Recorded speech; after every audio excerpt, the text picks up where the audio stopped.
What's up, everybody? We're back for another episode of Champagne Gains. I'm Coach Beckyn. Coach Kiki is here. We are here. I always want to say we're here and we're queer.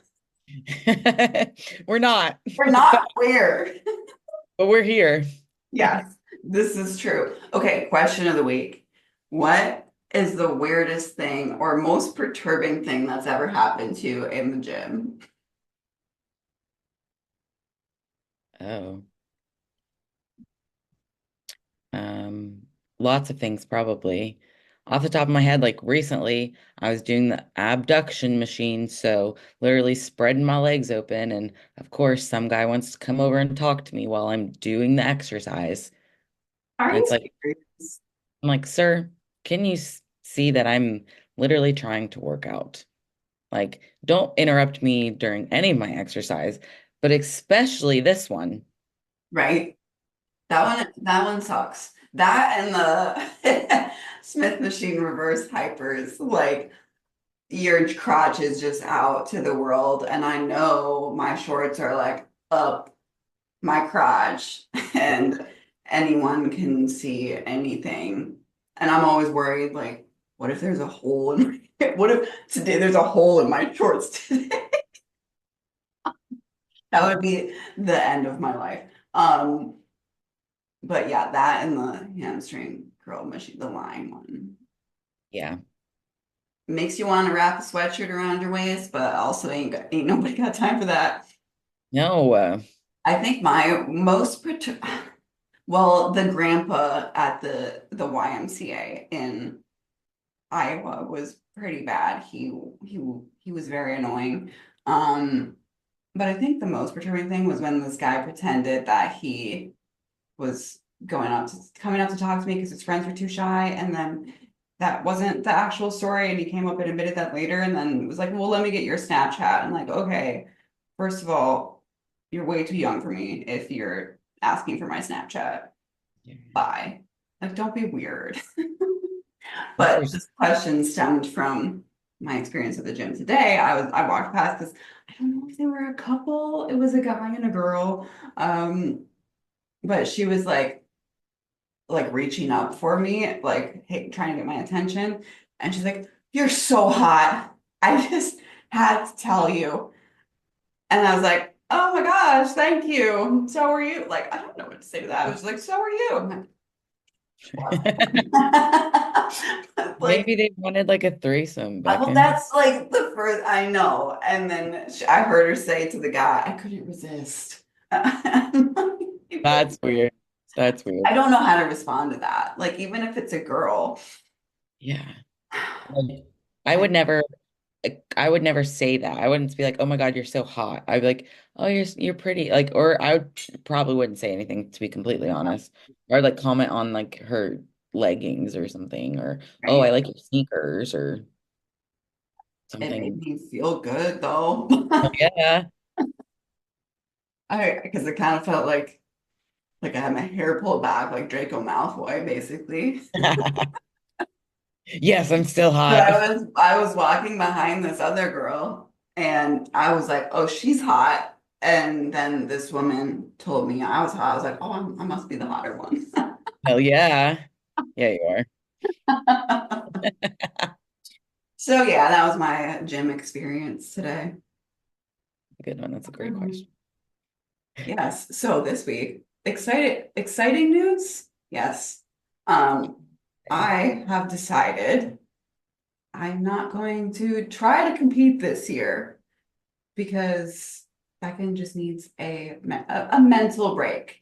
Like, this doesn't mean that I am just gonna go gain 50 pounds and stop going to the gym and stop eating, but I think I've reached this point with other things in my life too, like with my business coaching. Like, I let my business coach go so I can just like do me Yeah. and not follow anyone else's plan for me, I guess.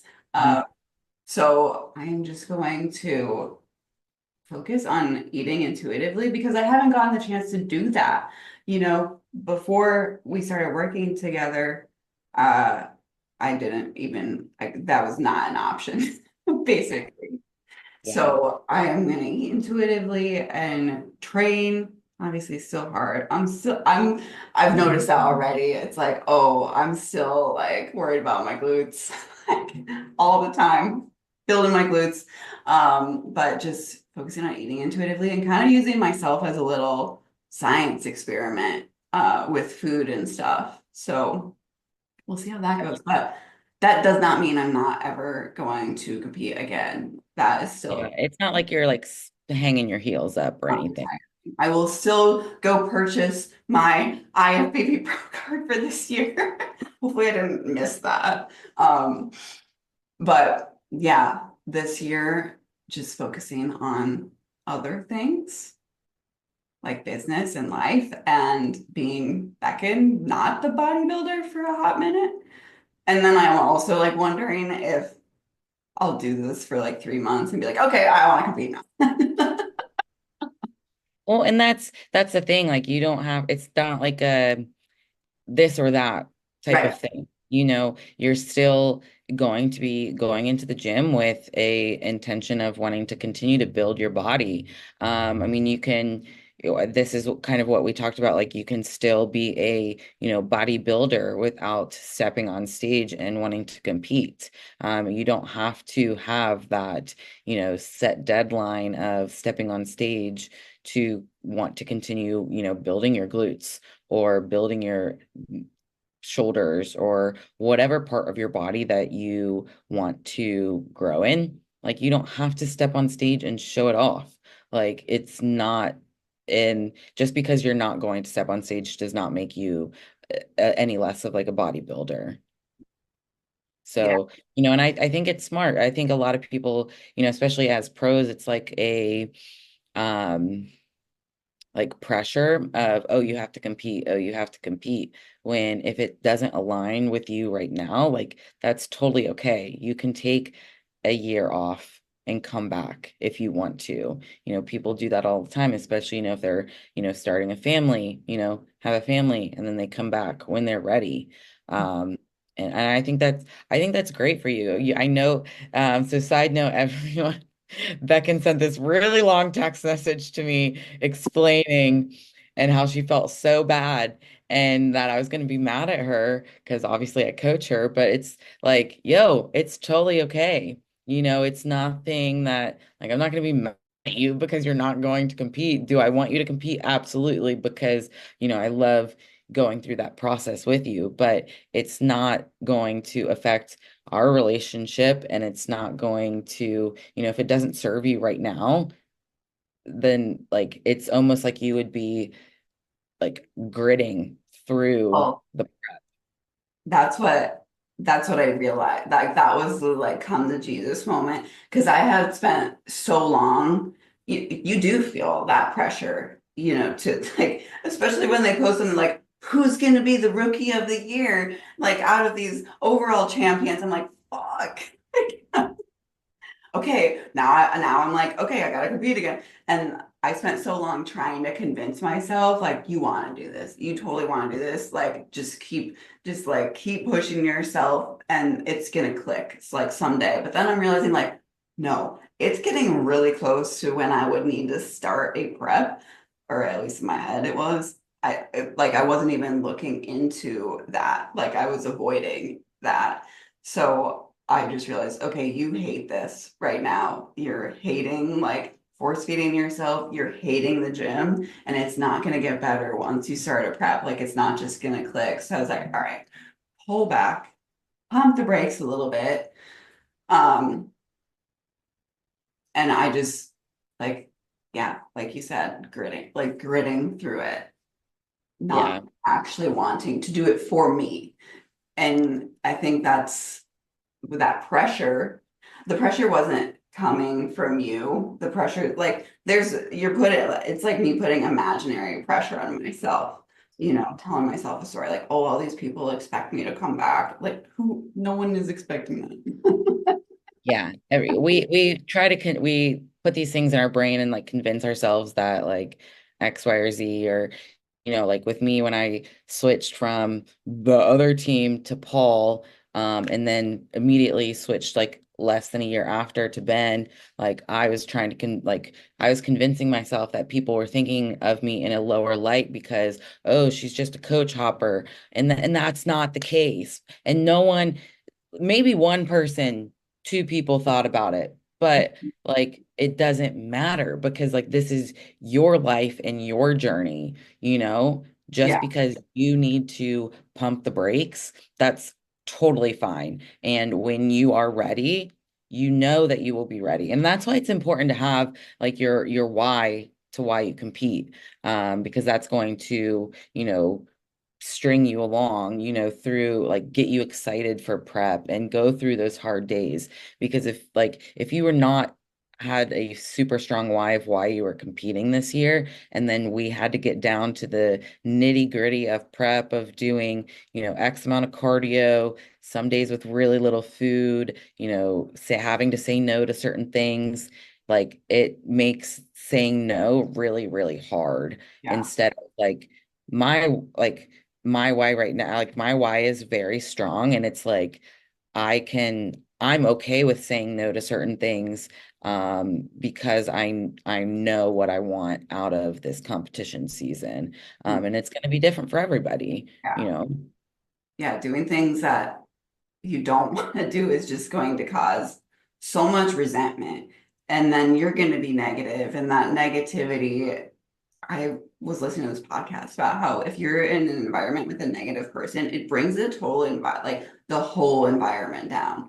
Yeah. So just focusing on you, like you said, no one is thinking about you. It's you thinking about you, and you need to make decisions that are good for you and not someone else. Yeah. And this topic also came up because one of my other, athletes, we were, I started working with her and we were eventually going to step on stage. She needs a lot of muscle. So we were just trying to build that, like get her food up. And I mean, we're pushing a lot of food, very similar to you. Like I just keep having to feed her and feed her. And now, and she, in her check-in on Monday, she was talking about how she was, like what are you struggling with, and she's like not necessarily struggling, but like she's just been kind of sitting with like if she really wants to compete, and she's like I love lifting and being active, and working with me has changed the way she's looked at things because she's always been so small and we've been pushing the food and the weight, and now she's like starting to get a little bit uncomfortable, and she's like kind of realized that like I don't know if I really want to step on stage because I like love what I'm doing right now and I don't necessarily feel like I need to step on stage. And I had the kind of similar discussion with her, and it's like, yo, the stage is always going to be there. The NPC is not going anywhere, so it's totally okay for us to pump the brakes a little bit. We don't have to continue force feeding you. Like her macros are so high on the daily, and she's getting like 2, 3 untracked meals per week just because we needed to put on weight. And it's like, why would we force feed you when we don't necessarily like when we that's not something that you need right now, and she has like some big life things coming up. So it's like, you know what? Just like let's just continue, working on other areas, like focusing on building muscle, maybe just not as aggressively. Let's enjoy the food that you are eating. It's going to take some time for you to, build this muscle and realize that you don't have to be like a stick figure. Right. Uh, and like I told her and kind of like what we talked about, you don't necessarily, need to step on stage to be a bodybuilder. You can still work on building other areas of your physique. You can still love lifting, and it doesn't make you any less of a, quote unquote bodybuilder just because you're not like stepping on stage in 12 weeks. Right. Yeah, you also don't need to step on stage every year especially if you need muscle. Yeah. Um, but yeah, love that. I'm glad she brought it up to you. I'm glad I brought it up to you. I also It's feel not like scary. you probably were not incredibly surprised. How- No, no. Not like, I mean, I didn't see it coming, but it's like we both kind of know, like. Yeah. And we don't need to. Like when you want to step on stage, you know that I'm gonna be right here ready for you. And that's And what I I tell just all of want to my, have all the money to do so. So this year we're focusing on yeah. building my business and and also like building my physique, building my food up. I'm just like, I'm excited to be my own little science experiment and try some different like workout programs that I give to my clients and whatnot. So, Yeah, well, because you haven't had the ability, like the chance or the ability to do that. You know, mhm, we all obviously kind of worked in collaboration on your training, especially in your year off before you turned pro, on like what training you were doing, how we fixed your relationship with food, with our version of Corey's anabolic fasting. You know, we were trying different things, and it obviously worked. So now it's like now that you have the knowledge that both of us have built and what you have built from starting your coaching, like now you can actually do this because that's where I was when I first started. Before I even started competing, I was the science experiment. So, mhm, like, my bread and butter was training. I was putting myself through all of the trainings that, you know, I put Boss Bodies girls through. And that was really cool. So I was able to see what it did to my physique, what it did to, Beth Hall's physique and things like that. yeah, And, I was able to do that. But you haven't. So like this will be a really cool, time for you. You're going to learn so much. And I think you're just going to really enjoy it and thrive. yeah.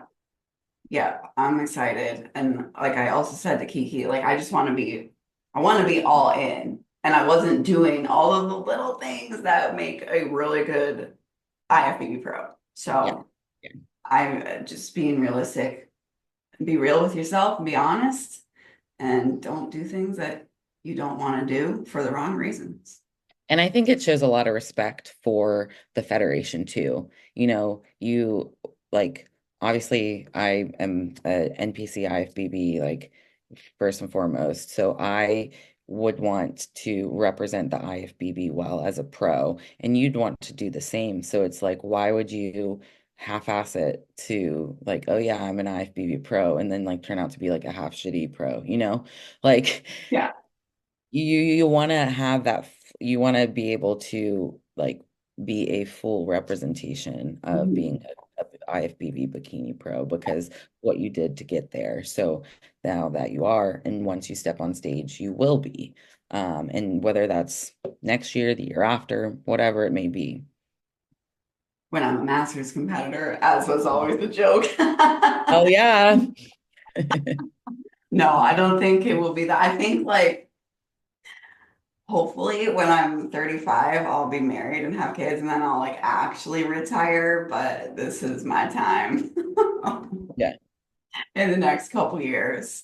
I still have that Lake Tahoe show in mind though, just because I want a vacation there. Well, yeah. I want a vacation there, so I want you to be. Yeah.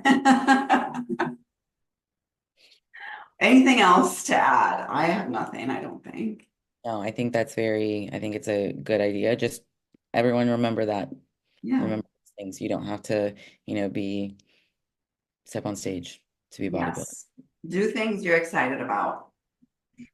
If you have any questions, oh God, it's freaking light. If you have any questions for us or comments, you can find me on Instagram at Beckyn_IFBB Pro. Do I have to change my handle now? No, silly. You can find me on Instagram at Keekers Laugh IFBB Pro. Leave us a 5-star rating and review. Let us know what you think, and we will see you next week. Cheers. Little Cheers. mini Coke cheers. What's up, guys? Coach Kiki here. I just wanted to thank you for listening to this episode of Champagne Gains. If you loved this episode, please make sure you do all of the things like, subscribe, give us a 5-star rating and review, and share with your champagne bestie. Champagne Gains is also brought to you by Coach Kiki LFG Gym Gear. Unlock the full power of your workouts with Coach Kiki's Let's Fucking Grow hip bands, long resistance bands, cable ankle straps, and hip thrust pads. For all of your sprinkle booty gains, check out CoachKikiLFG.com. Thanks, guys. Cheers.